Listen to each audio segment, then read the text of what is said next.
Hello guys, I would like to talk to you today about a 2020 here 330i from BMW. This is a loaner vehicle while my M5 is being serviced at the dealership. So I've had enough time with it to talk about it here a little bit. This has the sport line package. Let me show you here the window sticker quickly, give you an idea. So the base price of this car is $40,000 and some change, and there's here some options on this car. We have the mineral white metallic paint. Usually the free one is the just the normal white. I forgot what it's called now. I skipped my memory, but nonetheless, this is metallic, so it's an extra $550. It looks really nice. You know, I love white cars, but I don't like the normal white. The white metallic is definitely the way to go. And then we have Vernasca leather here, beige leather, and it looks nice. It has I think it has a distinct smell compared to the vinyl. It looks nice, but it doesn't feel very leathery. Surprisingly, it's hard and thick, you know, not soft. So it kind of feels like vinyl, but nonetheless, anyways. And then we have the convenience package. So that gives you comfort access, keyless entry, lumbar support for both passenger and driver, LED headlights. That's very nice. Active driving assistance. So you get the lane keeping assist, blind spot monitoring, and active collision, I think avoidance, but I think it's under certain speed. Anyways, and he's got actually interventional steering over when you're above 60 miles per hour, which is really, really nice. And we have here, oh yeah, active driving assistance, Cyrus, whatever, active blind spot detection. So interesting. I thought the active blind was part of the active driving assistance. Nonetheless, we got here a bunch of other stuff. The power tailgate is $250. Ambient lighting, surprisingly, it's an option. I thought it was by default you get ambient lighting, so I guess not. Another $250. Sport seats, $500. I'm not really sure about these seats. They are not very comfortable, and it seems to be a little narrow, you know, while you're sitting in the seat here. Like, because the way this sits, the edge is a little high here. It's a little hard to seat here. So I don't know. I'm not fat, but it's just it's annoying on those ends here. I wish the seat was a little wider. But anyways, so these are the sports seats. I'm not sure. Maybe the normal seats are more comfortable. I don't know, but I would like to find out. We have here the sport wheels, run flat tires, the automatic transmission, blah, blah, blah. Well, let me see. What else do we have here? Destination charge. So that's it. Apple CarPlay is included, and it's wireless, I believe, connected. Package Plus, I think that would give you the wireless Apple CarPlay. I can never say this word. I don't know, anthracite headliner or something. I mean, it's nice. I really don't like it personally. It's like scratchy and feels cheap, you know, like you expect from I don't know, a $20,000 or even less Toyota Corolla or something. I really don't like it, but nonetheless, it doesn't feel good. Nonetheless, here, let's look. The mirrors are really small. Like, it's so narrow. I don't know. You can't really see much in it.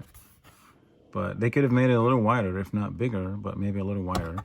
Nonetheless, you have a holder here where you could put cards or whatever important stuff you need. That's the light, obviously. Forgot to show you the final price.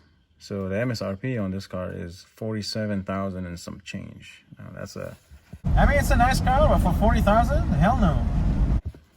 Big chunk of money for a 3 Series here, and this is don't forget, it's a 2-liter 4-cylinder turbo. Yeah, I personally think it's a little too expensive for what it is, but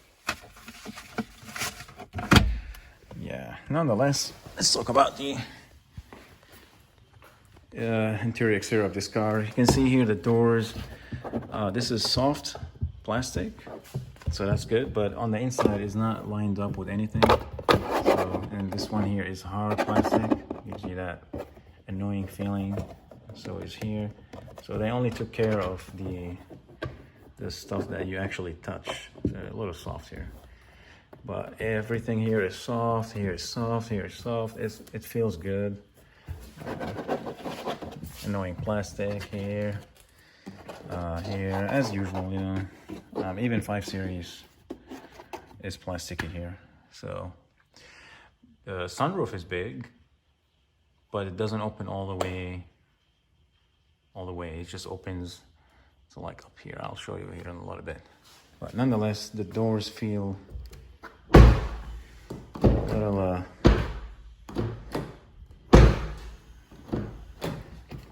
I don't know, kind of like cardboardy. Has that cardboard feeling, especially on the inside. It's got this kind of cardboard feeling to it. But I know everybody tells me I'm hard on cars and whatnot, and a lot of people disagree. But nonetheless, I think I always look on how much money you're paying versus what you're getting. So, anyways, you can see the cluster here. I don't know what they did, but it's such a interesting trick. The cluster here, it looks digital, but it isn't. So you can actually see the needles, and you can see the dial around here. Somehow they managed to make the needle look as a digital. It looks digital. It's really interesting. But the only digital part is basically this screen in front of you. That's it. And the rest is still analog. But they did it in a way very interesting. Let me show you here. So this is your center console, soft touch material. It looks nice. It feels good. No shiny stuff here except this part and the shifter. It's not gonna get scratched too much unless you wear rough jewelry or whatnot. It's gonna get scratched, but nonetheless, I'm not a fan of the piano black at all. So this has the wood inlays. I would take that over piano gloss any day for sure. Anyways, it's very simple. You have your driving modes here. Auto hold is very, very nice. So what this does is when you're at a traffic light, you hit the brakes, you come to a full stop, the auto hold will keep applying the brakes for you. You can take off your foot off the brake and you don't have to worry about it. So that's very, very nice. And I think more cars now is becoming standard. The driving mode, Sport, Comfort, Eco Pro, they only affect the engine and steering. They don't affect and transmission. Yeah, they don't affect the suspension at all. This does not have variable suspension. I think only the M330i would come with the dynamic suspension. So the Sport will just make it a heavy steering, more responsive engine, and quick responding transmission. The shifts will be very quick. Comfort, it's a more lazy side, but it's still responsive. And the Eco Pro is very lazy. Like you would have to put your foot down quite a bit until you actually get it to shift and get it where you want to go. You see here, this is actually, let me go ahead and start it. Let me show you the dials.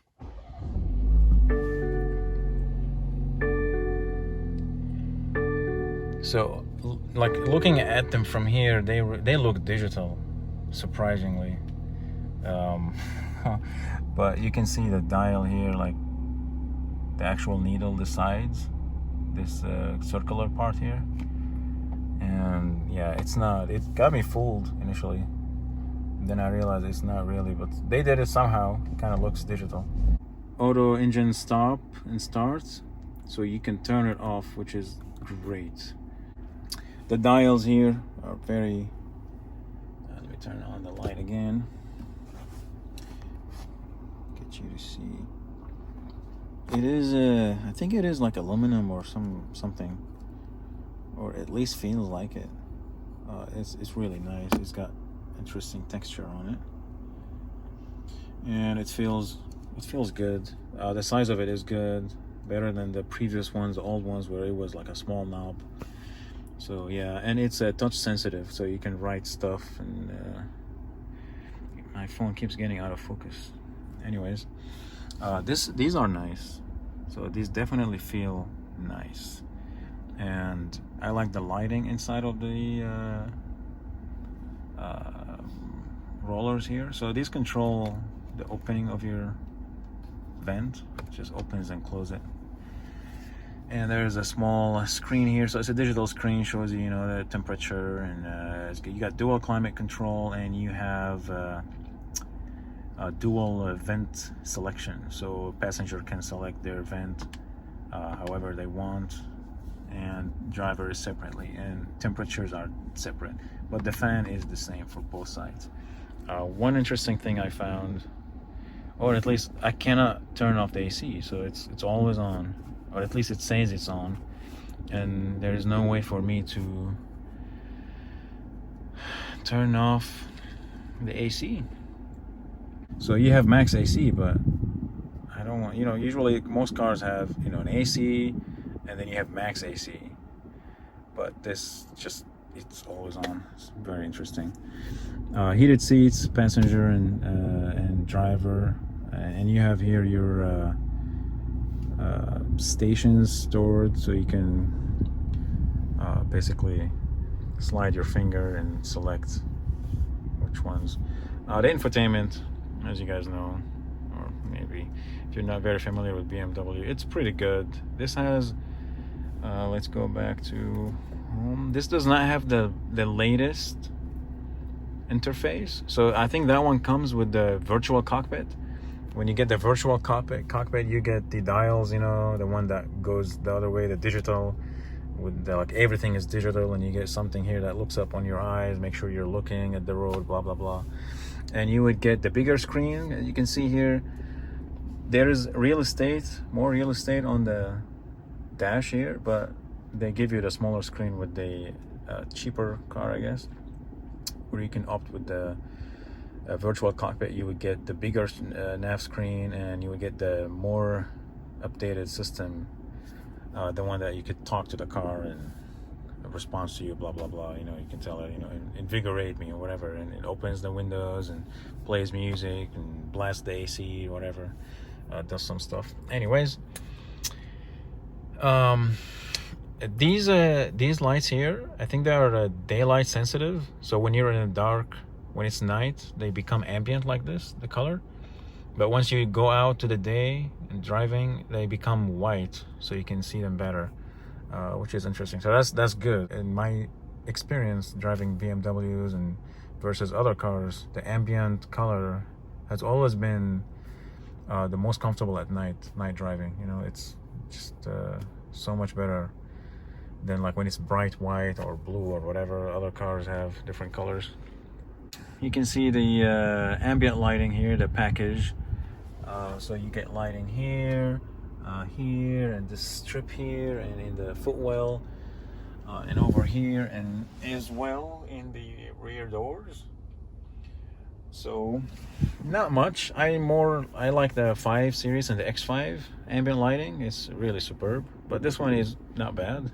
For $250, I think it isn't bad. So you can do here, you can go into my vehicle setting, lighting, and then you can look at the interior lighting, enable it, disable it, and then you can choose with some other combos, so you can see. So now we have orange here, and then white on the others, which I'm not really sure. Like, I was expecting this to be orange and this and that, and then this would be white, or something like vice versa. But anyways, or you can get white if you want, bronze, blue, green. So there's the lighting part here on the interior, exterior. Dynamic light, I think it with the daylight, changes. the intensity of it, I believe. And this one at night, it dims a little bit. So if you don't want it to be dimmed at night, you want it to always be at full brightness. You can see here it gets less bright, more bright. If you want it at full brightness all the time, you just uncheck this one. It really doesn't say what this does, but it kind of makes sense with the daylight. Exterior lighting here,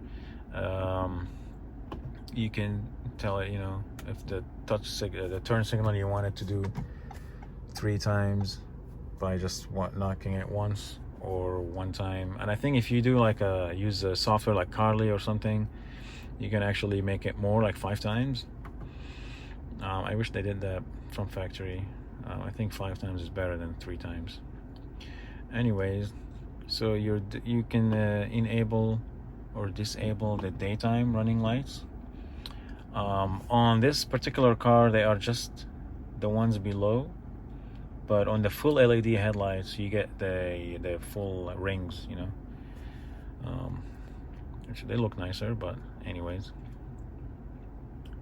Welcome lights.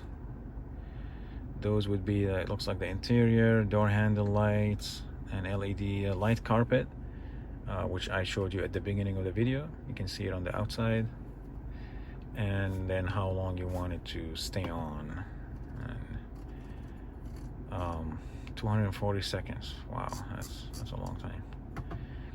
Anyways, as you know, BMW, these new ones are really heavy on technology, and you have to go through all of this. You can even choose the intensity of the vibration. I mean, look at that. It's crazy. Speed assistant, let me see. No, it's just manually. Interesting. So I guess it can read the speed limit. As you can see here, the last speed limit was still registered when I was driving the car, 35. You have speed warning, driver attention control. It kind of nudges you if you're bounced too much on between the lanes, or you know, drift a lot. It will let you know. And I think if you're like driving for more than an hour or 2, it'll remind you if you need a break or a coffee break or something like that. Automatic PDC activation. This is very, very helpful actually. As soon as you come into your garage or anything like within close distance, it starts beeping. They activate right away, and it's super cool. You don't have to press the button, whatever it is, this button here. You don't have to press anything like in older BMWs, you know, you have to press it, remember to press it or whatever. This just comes on automatically. I think this is very, very helpful. Cross traffic alert, yeah, from the rear. Driving experience, yeah, so you can configure the sport mode here. How do you want the engine and transmission? And there's not much options, you know, but I mean, they put it there because, yeah, I mean, it's a digital car, so you can pretty much control a lot of stuff. But I mean, other cars like M340i and M3, and you would have more adjustments, I believe. Gives you better experience with the M package. Vehicle tracking. You can locate your car. You can install the app. Connected BMW. Add your car on it, and then you can see it'll give you how many miles on the car, how much gas you have, and if the windows are closed or not, and stuff like that. Mile MPG here, we're getting 27. I don't think that's really good for a 2-liter engine, you know. Like, I get 23 in my M5, which has a 4.4 twin turbo engine, so this should be more economic, but it's not. And you can see here, this button here shows you that all systems are active safety wise, and you can you know, adjust it, and then you can configure, you know, how you want front collision warning. You want it to be early or medium. So it's pretty good. And then learn departure warning. Yeah, it says above 40 miles per hour here. And steering intervention. So that's above. Oh, okay. So steering intervention happens at above 40 miles per hour. I think this is a good option, but I think this is on the individual. Once you put all on, everything will be on.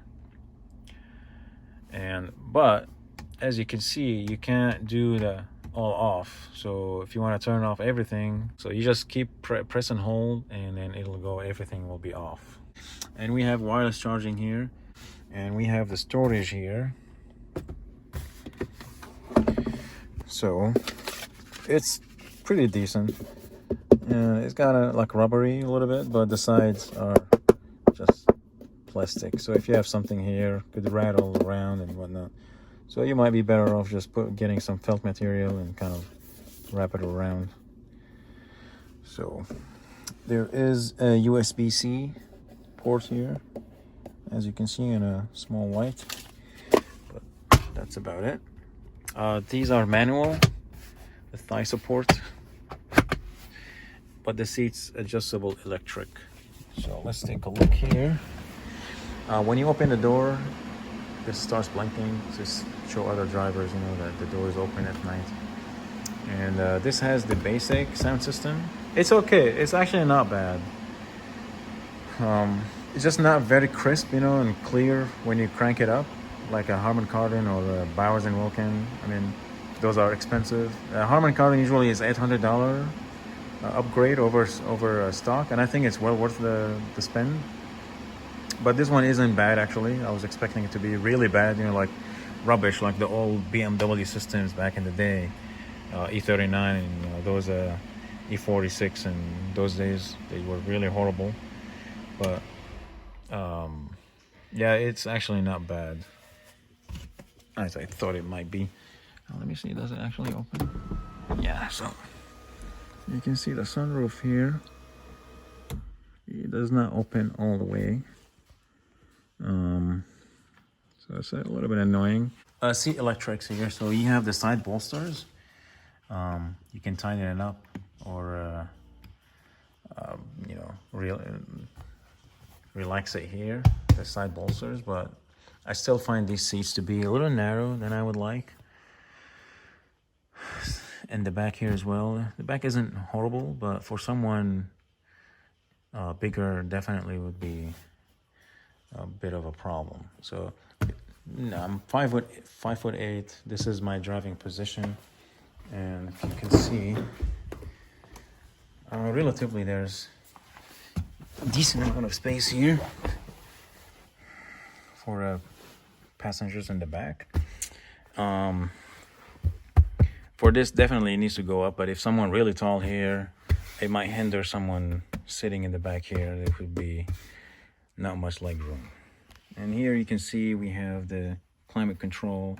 You can do auto. It's actually controlled from the front as well. You can enable it, disable it, and then you can choose where the air you want it to come from and the temperature, or turn it off. And you know, these are also lit as well. That's pretty cool. You have two USB-Cs and a cigarette lighter charger here, or port, I should say. These openings, similar story here. Softer material, harder material here, soft material here and here. So, but you still get that got a cardboard feeling to the door a little bit. But anyways, overall it's nice. You get this rest here, and it's actually very well padded and soft, so you can comfortably sit and have a drink here as well. So yeah, not bad. And I don't think there's a pass through here, but these seats should be foldable, looks like. You have your child seat hooks here and at the top as well. And yeah, overall it's roomy here. I mean, you know, as we all know, 3 Series has grown. This is the same size as like an E39, for example, which was a 5 Series of the 90s, late 90s and early 2000s. So there's definitely room, decent room here.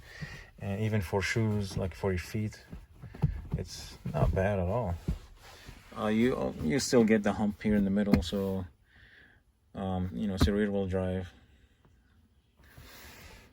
This middle seat will be a bit annoying, but nonetheless, for short trips, it's very doable. And you can see here the headrest, so you can push it up or back like this. Here you press this, and it goes forward, it goes backward, and then to put it down, you do that. All right. Let me see. It might be easier to see here, so you can see. It doesn't move, like it doesn't tilt like this. It only goes up and down, but in a interesting motion. So it goes forward, but it goes up at the same time. Kind of interesting. Yeah. We have a hook here, slow moving, give you that luxury feel. This is nice. 5 Series would have a hook here as well, and 7 Series and whatnot. But yeah, nonetheless, it's easy to go in and out. Good view, like window-wise. You know, doesn't make you feel claustrophobic. So that's pretty good. Really like this white color. That metallic paint finish is very nice. Oh yeah, usually I think it's called Alpine White, but usually that one is not the metallic one. So anyways, yeah, let's go around here. We have a dual exhaust. So on normal driving setting, like Eco Pro or Comfort, only one pipe is open. So you can see right now, while I had the car on, there is vapor, like water here from this exhaust, but not from this exhaust. So it's closed. I don't know if you can see it actually. You see the flap is closed over there. There is the actuator on the side here. Once you hit the sport button, it comes on. Obviously, you know, the good old trick, you can open it up and put a zip tie or something to keep it open, so that also works. But nonetheless, yeah, that's how it is. You got the parking sensors here, reflector, and these tail lights. I think they look nice. Initially, I did not like this car, honestly, look-wise, but just it starts growing on you eventually. So you see the pathway light here, and it comes from somewhere over here underneath, not from the mirror, rather than in the body itself. And you get those LED lights with the full LED, like the newer ones, and I think it comes on the 340 series, like the 6-cylinder. You get that kind of other shape, like you saw in the picture over there. Active grille, like all new BMWs now. Opens when the car is hot, closes when it's not hot. One thing I don't like about it is because if you're driving in cold temperature on the outside, and let's say you put your climate control to pull air from the outside, and you put it low to have cold air going into the cabin. You don't need AC to be on, because it's freaking cold outside. The problem is when these will be closed, when it's really cold outside. I mean, this is a 4-cylinder. It doesn't generate a lot of heat. So it needs to shut these off to keep the engine at optimal temperature for give you better, gas mileage and all that jazz, whatever.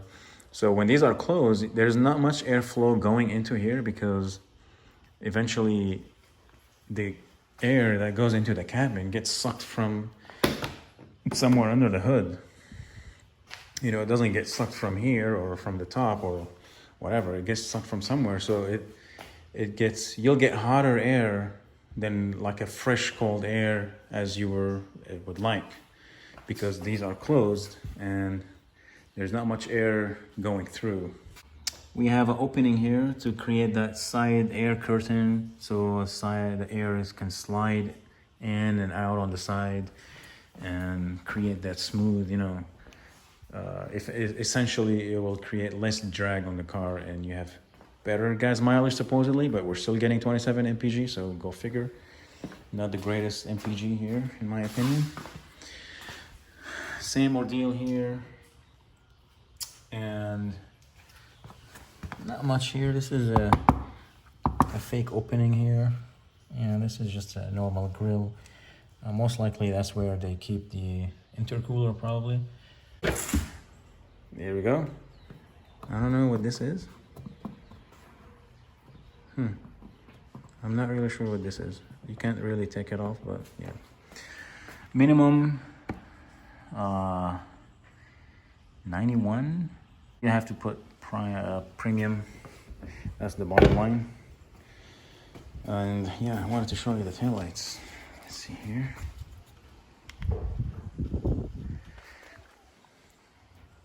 Yeah, they're pretty cool. It's kind of like this. They're not very interesting like some other cars, like the 5 Series and 7 Series, where you get like almost kind of like a blade-like 3-dimensional light. But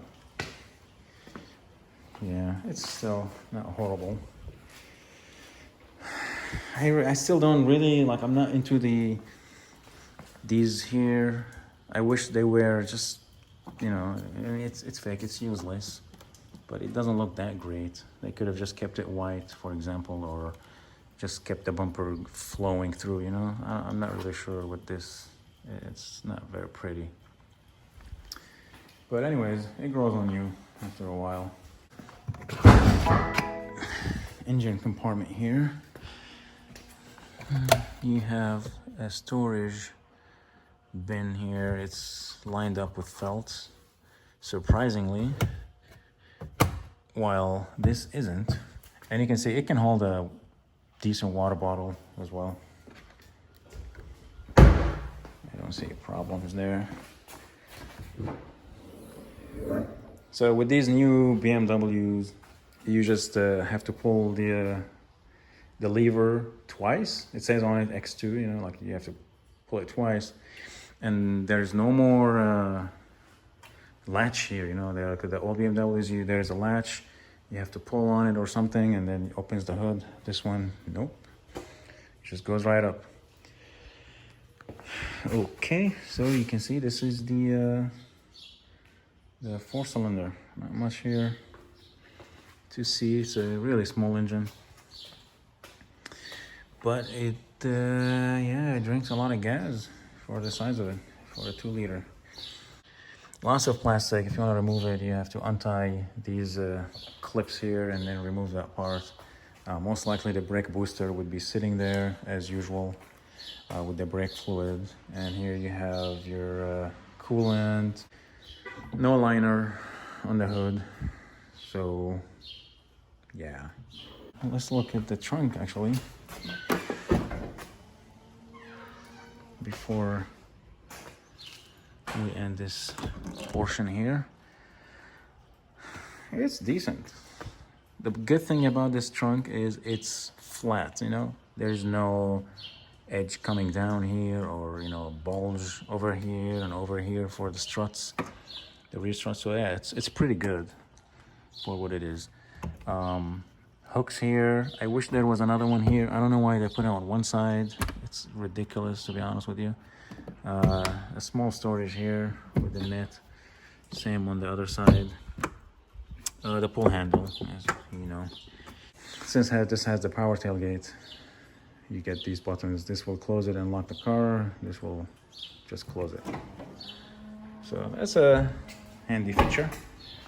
Anyways, this is the exterior and interior review of this 3 Series. And we'll go for a drive and tell you more about that. So this is the driving part of the 2020 here 330i. Again, this is the sport line here. First things first, the car is relatively comfortable over bumps, but the seats are not comfortable. These seats are hard they're not really soft. I don't know. It's supposed to be leather, but it just doesn't feel like leather really. It feels more like vinyl. But the car handles the road on the bumps relatively okay. It's noisy in here. Doing 60 miles per hour right now, we can hear the noise, tire roll. When we go over bumps, you can hear everything. I'm sure you can hear this noise right now. The other part is it's a little bit windy outside, and the car keeps drifting left and right, on the road. It's not very stable as I was hoping the 3 Series would be. As you all know, the 3 Series is a benchmark for all the small small sedans, small sports sedans. I guess I would say small, but you have some compact and subcompact and all the kind of so many categories now. But nonetheless, this is my first time driving a 3 Series, and I am not very impressed. It's supposed to be luxury, but I don't get the luxury part for the price. So this car starts at 40,000 and some change, but this particular one is 47,000 and some change. 47,000 is a lot of money for just a 3 Series, you know. So as you can see, cars have been going expensive, even though it's not really worth it. I don't see this car worth 47 grand, to be honest with you.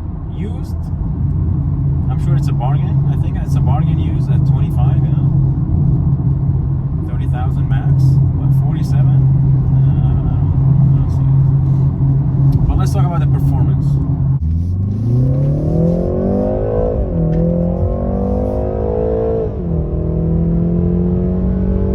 This engine has 255 horsepower. It's a 2-liter, 4-cylinder turbo. The get up and go in this car is really phenomenal compared to the size of the engine and relatively the size of the car. It's really impressive, but the noise is really annoying. It's getting on my nerves. Try to change lane. It's still noisy. Anyways, at speed the pickup is very, very good. So if I follow it now, it jolts a little bit, but it just gets up and go, no problem. And the 8-speed ZF transmission shifts down very quickly.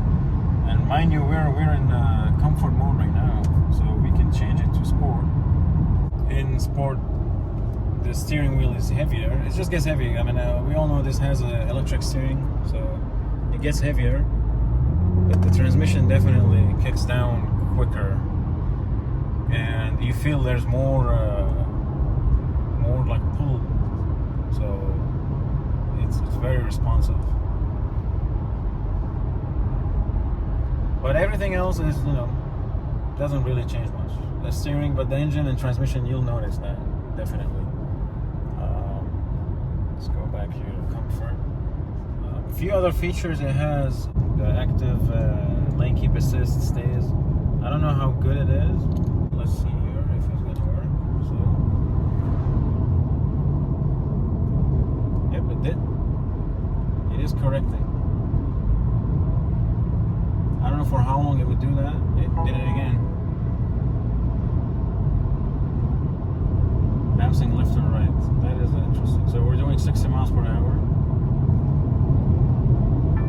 Does it again. Now it's asking me to probably put my hands. Continue driving. Not required. Repeated lane departure detected. Keep in lane. Okay.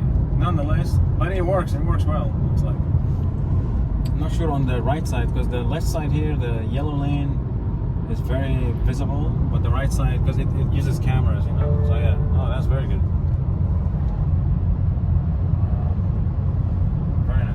You have the active blind spot on the mirrors here. The triangle, it gets yellow at the very end. And I think this is so much better than the previous model. The previous model, you would have the yellow triangle on the mirror on the inside. But here with the new one, it's embedded with the mirror, and it's so much easier to see when you actually look to the side when you want to overtake and make sure there's nobody here. it's harder to see it when it's on the mirror body on the side than when it is on the actual mirror embedded. So this new design is really good. I love it. This lane keep assist is very, very good. Anyways, overall, I mean, since we're talking about driving here, it's actually pretty good. Performance is good. I really like it. Noise, not really impressed with the cabin noise. It's a little too much, and the cheap here plastic and whatnot, kind of a little bit disappointing. Another thing, this car is assembled in Mexico.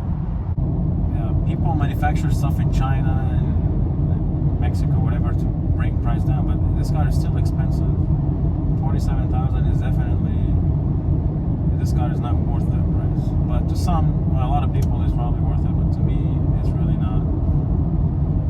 All you have to do is shop around, and these cars are very, very good bargain used. As most of you know, they drop down in price like crazy. But anyways, this was my take on the performance of the 330i. This is a rear wheel drive, not an X drive.